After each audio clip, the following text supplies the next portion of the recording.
Yang kita kelola sekarang aja. Nah, jadi bapak ini semangat. Ya betul. Anaknya punya kelompok, ada yang sedang nangis, ada yang baik saja, ada yang lagi sana ke depan, ada yang sakit santai, ada problem nih ya. Tapi ada yang sudah gondrong, ada yang sudah berpikir, ada yang nangis terus. Tapi memang ini punya karakternya masing-masing ini. Ini adalah timnas bangsa. Lamanya ini lipot, ini emang bibit istilahnya ya, bibitan. Ini yang kita kelola ini. Tugas kita ini. Artinya, talenta anak, harus kita tahu. Jangan mengajar. Artinya kalau ingin kasih pupuk, terus pupuk, contoh pupuknya kan gitu ya. Eksat sendiri. Itulah maksudnya ini. Nah, sekarang sudah bisa di sini. Kita sudah menjadi guru profesional. Ini bukti empiris tentang hubungan antara guru yang efektif dengan prestasi belajar siswa. Nah ini buktinya. Ini efektivitas guru. Nah kita katakanlah sudah punya efektif guru, sudah ada pengarahan. Katakanlah sangat efektif, itu 80% soft skill, kemampuan.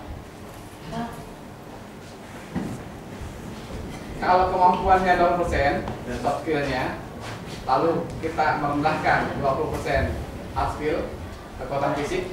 Kalau ini hanya kekuatan fisik, ini pengetahuan kita ya.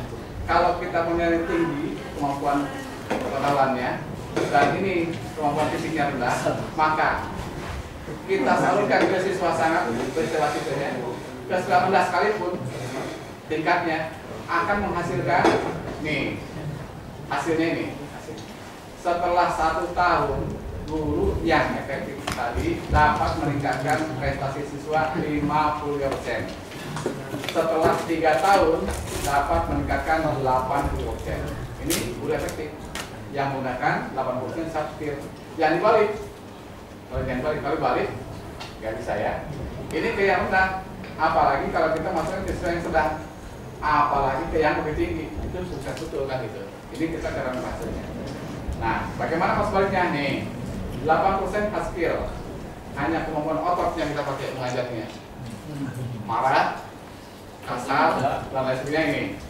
Lalu kemampuan kita kecil. Coba dimasukkan ke siswa yang paling rendah. Hasilnya ini. Setelah 1 tahun, guru yang kurang efektif tadi dapat meningkatkan prestasi siswa hanya 40%. Setelah 3 tahun dapat meningkatkan 25%. Selisihnya, nah selisihnya kan dari 83 ke 29, 50% lebih. Maka seperti ini lebih baik ya. Ya. Nah tadi gurunya, sekarang kepala sekolahnya. Mohon izin bahasa dulu. Udah nana ya ini. Kalau kepala sekolah berarti kita juga pemimpin kan ya.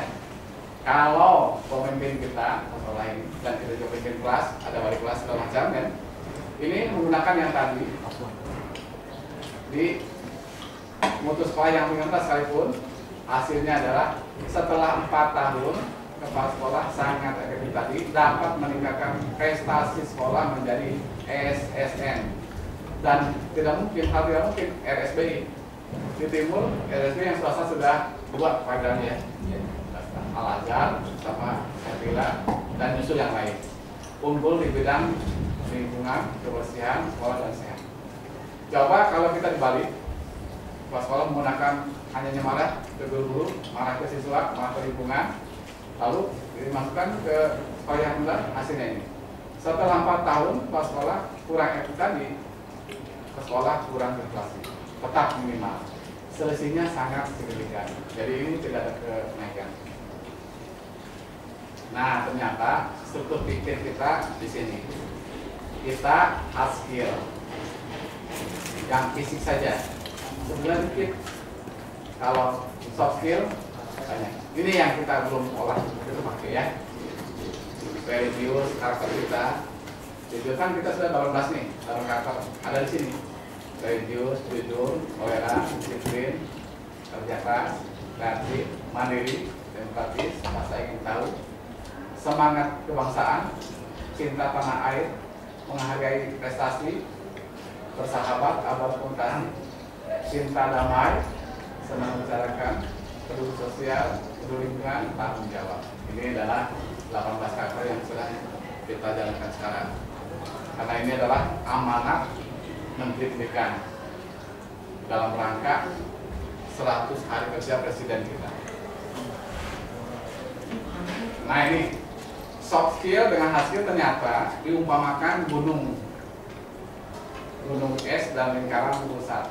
Nah di sini yang di atas yang tampak itu dan tampaknya di atas adalah karyanya, perilakunya, pengetahuannya, keterampilannya, ini yang tampak.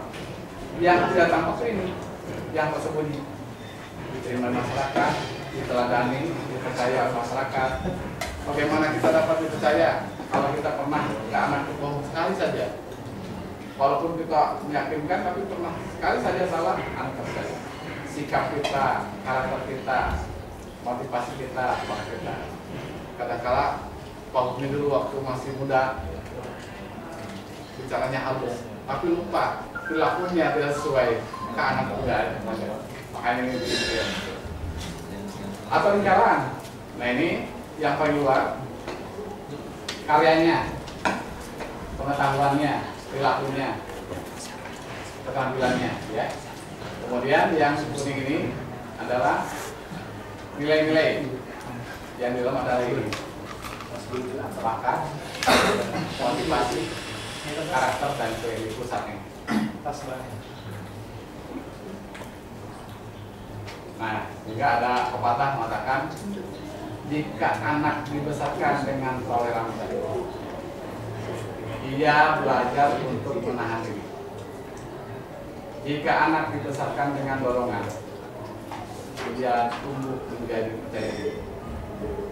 Jika anak dibesarkan dengan kemudian, dia belajar menghargai. Nah sekarang kita akan mengatakan yang toleransi dan yang atas ini. Jika anak dibesarkan dengan toleransi, dia belajar untuk menahan diri. Artinya, kalau kita memberikan tugas ke siswa, harus konsekuen. Kalau dikumpul, dinilai, dikomentari, dan lain sebagainya. Jangan diberikan toleransi. Kalau anak nggak mengumpulkan, agak aja nggak apa. Jangan. Besok-besok, kalau tugas tidak pernah masuk semua. Itu karena toleransi kita. Karena menimau, sibuk segala macam. Jangan. Harus lihat di koleksi. Jika anak dibesarkan dengan dorongan, dia tumbuh menjadi percaya diri. Nah ini, kita lihat angka anak itu. Jangan melihat anaknya itu kekurangannya, tapi kelebihannya kita dorong. Dengan didorong kelebihannya, timbul semangat. Yang tadinya ragu-ragu, oh ternyata semangat saya didorong, dan lain sebagainya. Jika anak dibesarkan dengan akhlak, ia tahu cara berlaku adil.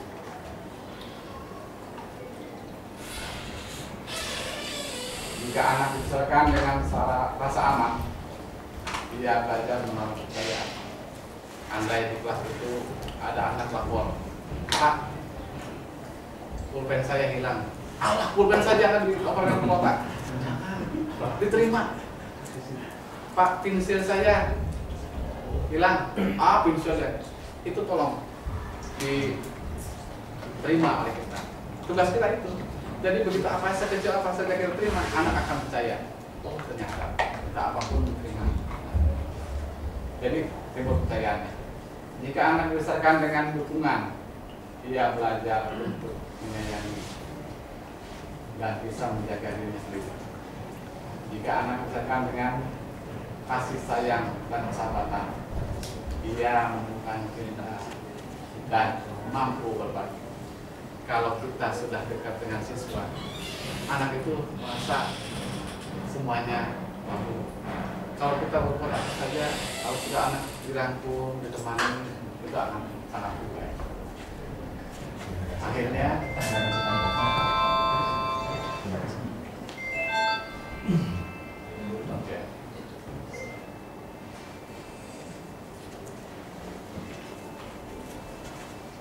ini ujung-ujungnya dalam pendidikan ada TKM, total quality management. Ini adalah pimpinan kita yang harus punya.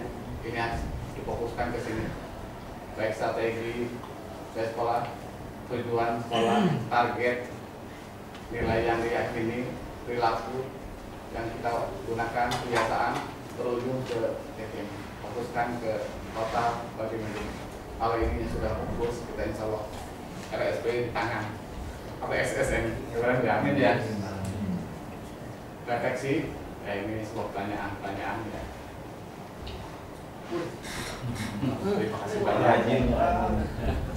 Karena emang waktu juga. Untuk itu, mohon maaf atas kesalahannya. Forum Cendrawasih dari kain batik dan Pekalongan. Terima kasih atas perhatian. Mohon maaf atas segala kekurangan. Wassalamualaikum warahmatullahi wabarakatuh. Harus panasnya. Batik dari Solo. Somai dari Jakarta, nyambung pak.